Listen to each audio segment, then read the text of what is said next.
Good morning students. आज हम पढ़ने जा रहे हैं इमेटिक्स, जो कि बी फार्म फर्स्ट ईयर का टॉपिक है। इसके अंदर हमें क्या क्या चीज़ें पढ़नी आइए जानते हैं।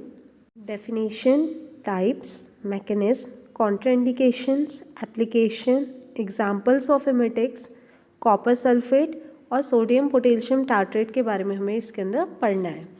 अब जानते हैं इमेटिक्स क्या होते हैं। Emetics are the drugs which when taken orally और बाय इंजेक्शन इंड्यूसेस वॉमिटिंग। ये ऐसी दवाइयाँ होती है जिनको हम ओरली लेते हैं या फिर इंजेक्शन के थ्रू लेते हैं तो वो वॉमिटिंग कराने में हेल्प करती हैं। Types of emetics. इमेटिक्स कितने तरह के होते हैं? इमेटिक्स दो तरीके के होते हैं, लोकली एक्टिंग इमेटिक्स और दूसरे होते हैं centrally acting emetics. Locally acting emetics का मतलब ऐसे इमेटिक्स जो कि गैस्ट्रिक इरिटेशन प्रोड्यूस करते हैं जीआईटी में, जिनकी वजह से हमें वॉमिटिंग आती है। For an example copper sulphate.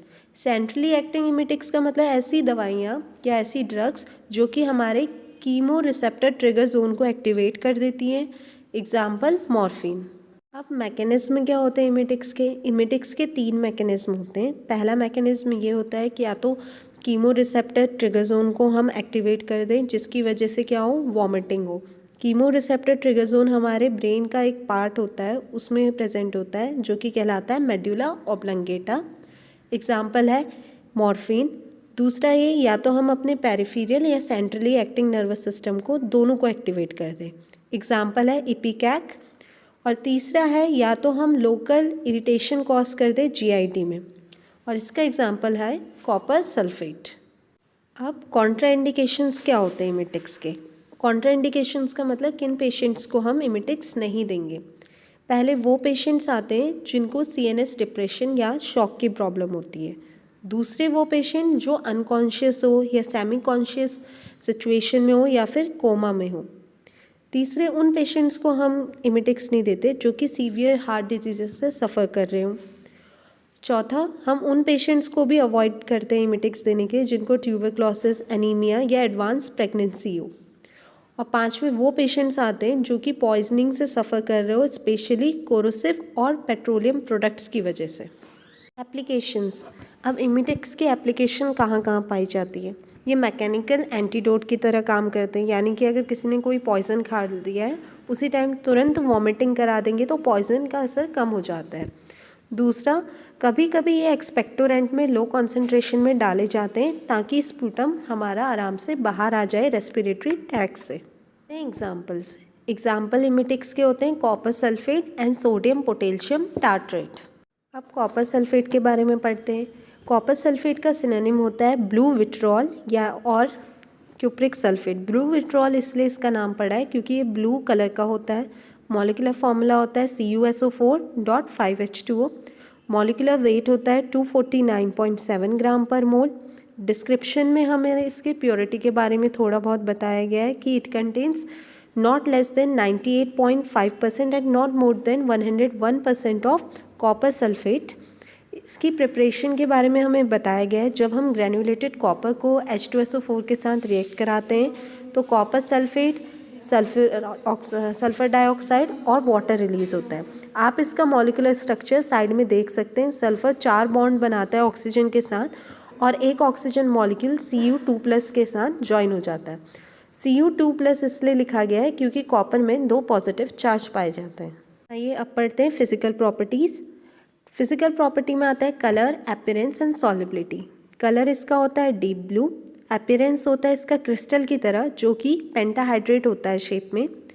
Solubility होती है इसकी soluble in water, very soluble in boiling water and insoluble in alcohol. अब जानते हैं केमिकल प्रॉपर्टीज़ के बारे में।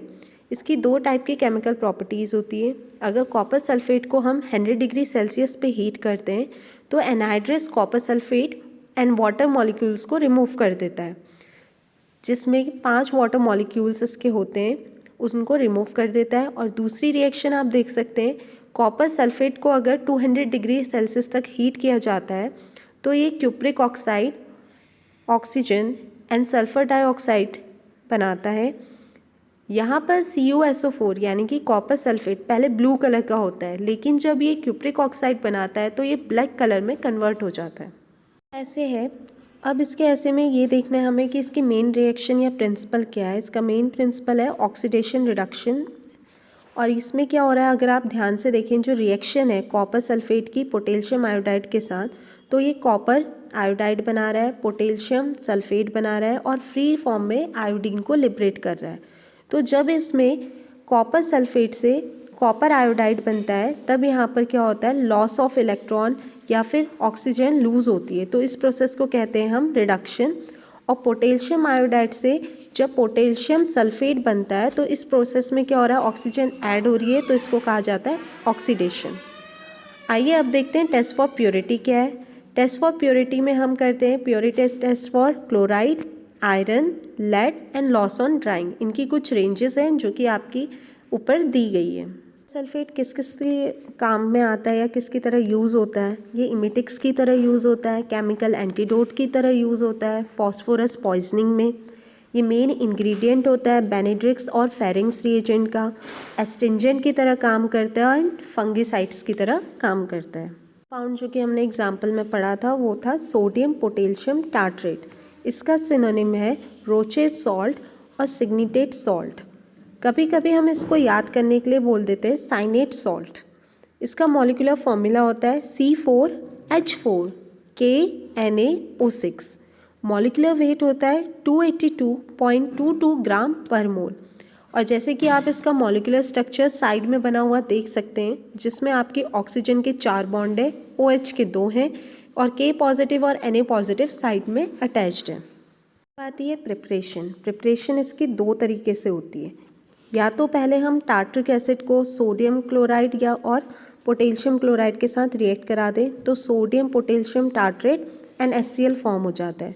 दूसरी प्रिपरेशन ये होती है पोटेशियम बाइकार्बोनेट को अगर हम सोडियम कार्बोनेट के साथ रिएक्ट कराएं तो sodium potassium tartrate, carbon dioxide and water molecule form होता है।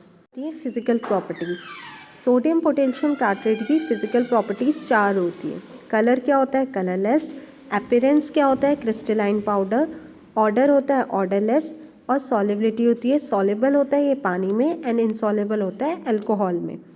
केमिकल प्रॉपर्टीज़ में क्या पढ़ना है हमें, केमिकल प्रॉपर्टीज़ में अगर हम सोडियम पोटेशियम टार्ट्रेट को हीट करेंगे in the presence of oxygen तो ये बर्निंग शुगर की तरह स्मेल देगा और बनाएगा potassium carbonate, sodium carbonate, carbon dioxide and water molecules. तो अब आता है test for identification. Test for identification यानी कि जब भी हम सोडियम पोटेशियम टार्ट्रेट को हीट करेंगे तो ये हमेशा रिएक्शन किसकी देगा, पोटेशियम की और टार्ट्रेट की। स्टोरेज क्या होता है, इसको स्टोर करते हैं हम एयर टाइट कंटेनर्स में। डोज कितनी देनी चाहिए हमें, 10 ग्राम एडल्ट्स में। और यूजेस होते हैं इसके saline cathartics, food additives, diuretic और स्टेबलाइजर की तरह in meat and cheese. Thank you students, आज के लिए इतना ही।